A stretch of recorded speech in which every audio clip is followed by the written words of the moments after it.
you've done is, you know, modern fishing has changed a lot, and all you've done is tailor the products to suit. I mean, the other thing, I mean, before we move on to the rods, I'll just talk a little bit about the mould as well.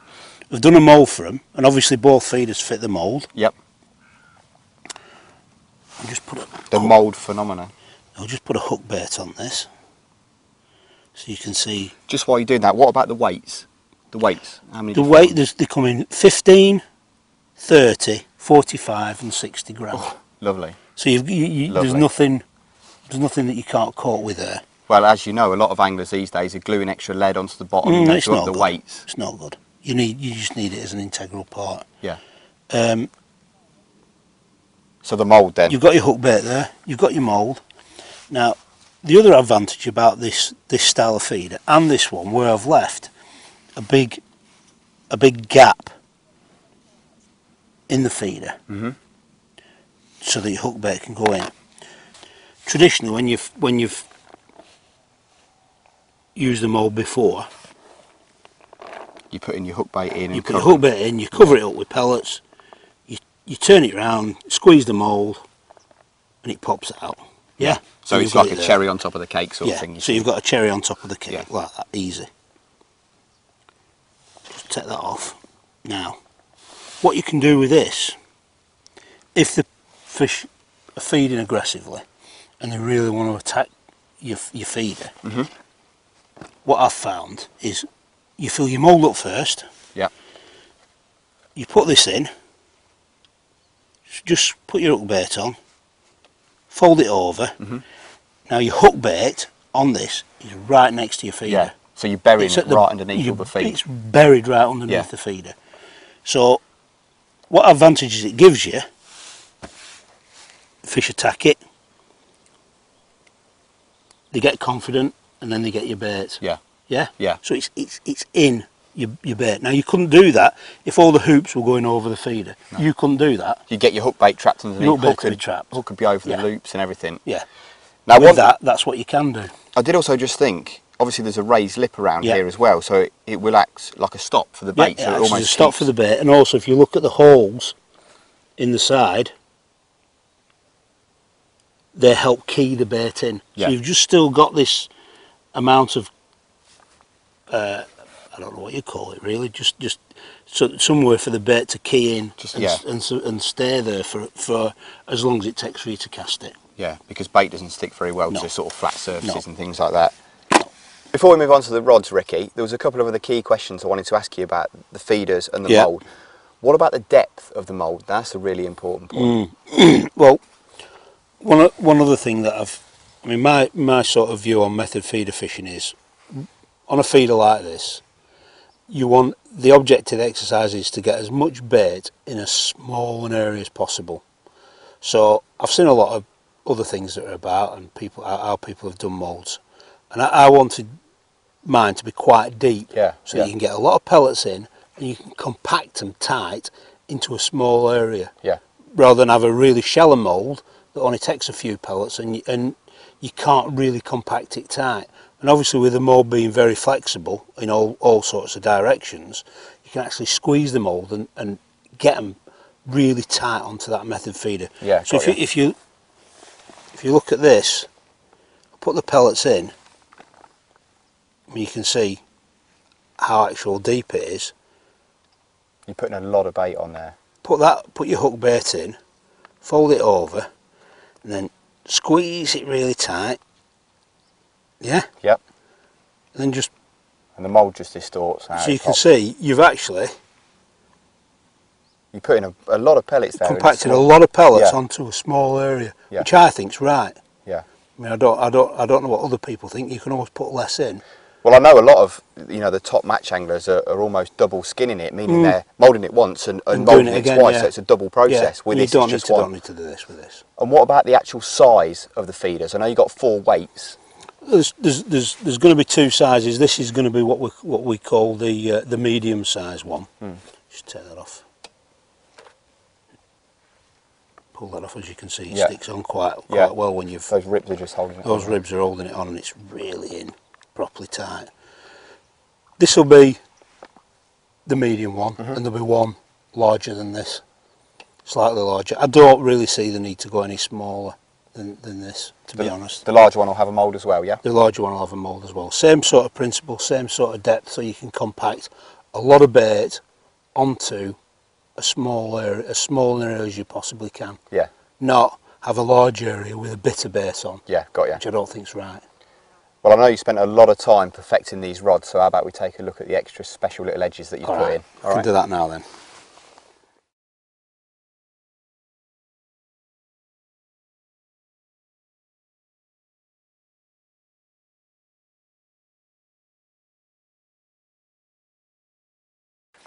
So then, Ricky, you've been in this game a lot of years and you've learnt an awful lot about rod design. Yep. So what's special about this particular range and what's in it? Well, first of all, the name suggests it's primarily aimed at commercial carp fishing, or what you would need to do in carp fishing situations, and hence the name Carp Master. But what it came about, how I sort of developed them came about because I was looking for with the start of being able to throw in a method feeder on a pole line and stuff like that. You tend to be fishing method feeders now a lot shorter. Yeah, you chuck to islands that are like 20 metres away, 30 metres away.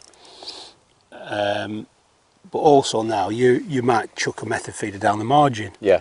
You might on certain venues you'll chuck it on a pole line. Yeah. Yeah. So specialist tools for the job. So yeah, and the rods that I couldn't quite get right tended to be the shorter ones. 8 foot, 9 foot type rods and 10 foot type rods. And I came across the idea that I'll show you in a minute about how to do it. Primarily, manufacturers of rods can build a section up to about 6 feet long. So, bearing that in mind, I thought, right, where do the joints need to be? Yeah. When I sat there thinking about it and looking at how rods are actually made, I sort of realised that for shorter rods, especially, traditionally we wanted to make rods in 2 pieces and fold them in half, but the joints were in the wrong place. Yeah. So when you were playing a fish, you were getting almost a flat spot. Yeah, and more so as you got rods shorter in length. So it was almost the spigot or the joint was almost spoiling the action. Yeah, it was in the wrong place. Yeah. Now, this one here, just put this back at the back of me. I'll talk about the one next to you first. This one here is a 9 foot. There's an 8 foot one to go with it as well, which is perfect. Here, I've been feeding on a pole line and perfect for just underarm casting. Little lobs. Yeah. But the beauty of it is by moving things about. Now, bearing in mind what people with rods can do, they can make a section 6 foot long. Yeah. Downwards, they can't sort of go above that. So if you think your tip's 18 inches long, your handle's 2 foot long, and you've got the bit in the middle. Yeah. So you take sort of them two away, and you can move the joints. And I didn't quite realise what effect it had. But for carp fishing, especially now, you've got more power here. Yeah. So you can cast more accurately. You can play the fish better. Yeah. You haven't got a bendy section. You've got more control. You've got loads more control because you've got a spigot joint here. You've got a long section for playing your fish on, and obviously you've got your tip for indication. Yeah. So I'd sort of, and it was purely by accident that I sort of worked this out, but it got to the situation. Well, obviously rods that have been built like that before are difficult to store and difficult to put apart. I'll just take this. One thing I have noticed about this Carp Master range of rods is the distance from the butt ring to the reel. Yes.